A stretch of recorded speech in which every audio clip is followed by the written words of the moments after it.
people work to some degree so they don't starve. Now that's a very negative way of looking at it, but much work, if not all, is also routine and socialization and commitment and meaning. I talked with a psychologist yesterday from North Dakota State he studies meaning from an existential perspective, and he wrote an article in Newsweek criticizing the idea of universal basic income. Mm-hmm. And the reason he criticized it was because, well, he noted, for example, that one of the things that drives people to suicide is the idea that they're a functionless burden. And so imagine that you identify a segment of the population and you essentially say to them, we can't think of anything useful for you to do, but it would be annoying to watch you starve, so here's some money. I mean, I'm being very cynical about that, but it isn't obvious, especially that conscientious people would respond to that with anything but despair.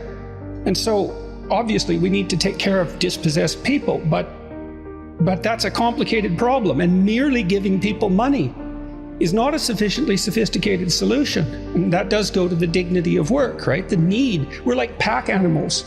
We need to pull. Now, some people more than others. It's really tightly associated with trait conscientiousness, one of the big 5 personality traits.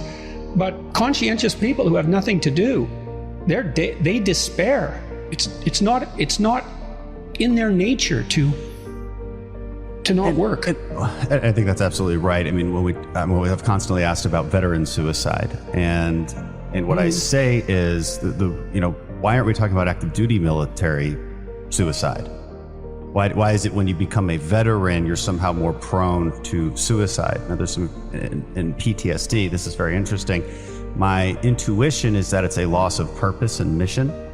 Well, one of the things, I studied military people for a long time with the U.S. Naval Academy. That's a whole story in and of itself, I'll tell you. But we were looking at what predicts military success among their students. We could predict it quite well.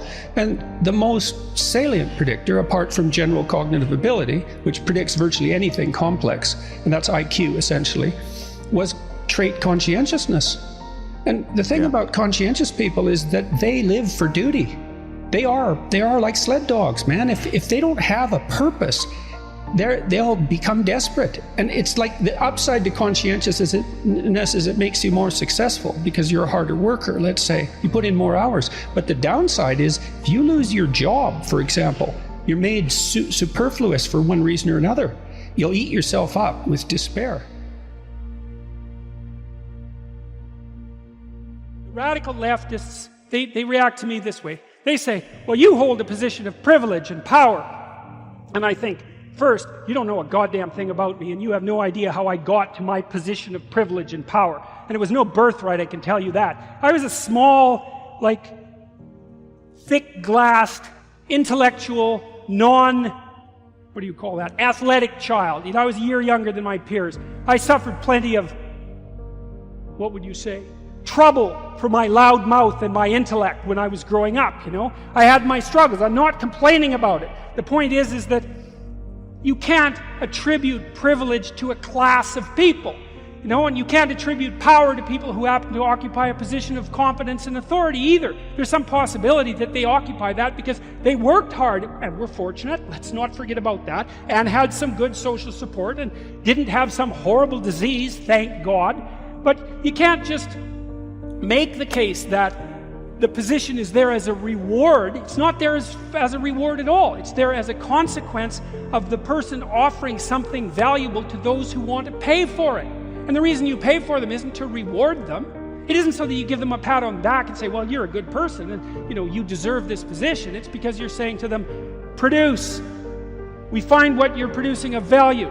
And so we're going to give you what you need in order to be motivated to keep doing it. It's not because we like you. It's not because we respect your rights. It has nothing to do with equity. It's we're trying to get every goddamn thing we can from you as fast as possible. And we're going to pay you to do it. And so people deserve their damn pay. And the reason they deserve it isn't because it's a reward. It's because that's how you get productive people to do things that are difficult and time-consuming and that perhaps they wouldn't do on their own accord, to continue doing them so you can benefit from it. So the whole notion that, we're awarding positions of privilege to oppressive patriarchal types. It's like, we just have to get rid of that. Enough of that. That's nonsense. Citizens have the inalienable right to benefit from the results of their own honest labor. That's a good one. Yes, that's a conservative truism. You know, why? Well, it isn't because you're good-hearted and you want them to have money. It's because they'll work if you let them benefit from the work, and you want them to work because if they work, then they do things that you need. It's as simple as that. It's self-interest, and it's the right kind of self-interest. So if you work hard, it's like, great, have your money. You know, and you hear people all the time talking about how corrupt our society is and how the 1%, you know, occupies this pinnacle position. You know, the 1% turns over pretty damn fast, just so you know it. So you have about a 10% chance of spending at least 1 year in the top 1% chance during your life. I think that's right. I think it's 10%. It might be higher than that. But it's fast. The 1% is stable as a phenomena, but it turns over very rapidly in terms of who occupies it. And it's the same in every society. The wealth is always distributed inequitably. It's a natural law. You can look it up. It was discovered by a guy named Wilfred Pareto back in the late 1800s.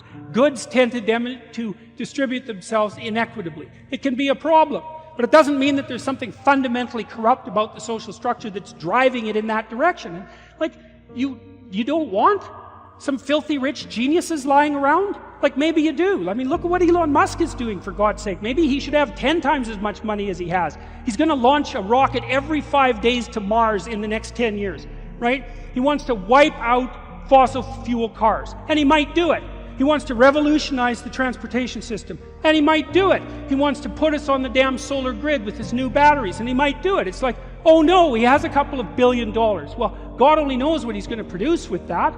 It's like, so obviously there's going to be some corrupt rich plutocrats who do nothing but smoke cigars and snort cocaine. They're not going to live very long anyways. But there's lots of people out there who have the money they have because they would really like to do interesting and creative things with it, not because they're interested in gathering more, you know, paper money to stuff in their mattress and to feel the smooth delight of gold coins between their fingers before they go to bed. Like, what kind of attitude is that towards people who've made their fortune? You know, you think that about Steve Jobs? You think that about Bill Gates? I mean, good God, I don't know how those people made a lot of money, but man, thank God they were around, you know? They've given us some tools that are just absolutely unbelievable. So, you know, maybe we could leave the jealousy of the successful behind for a while and notice now and then that some of the people who got to where they are actually deserve to get to where they are, and we should be thankful that they exist. That would be nice. A little gratitude.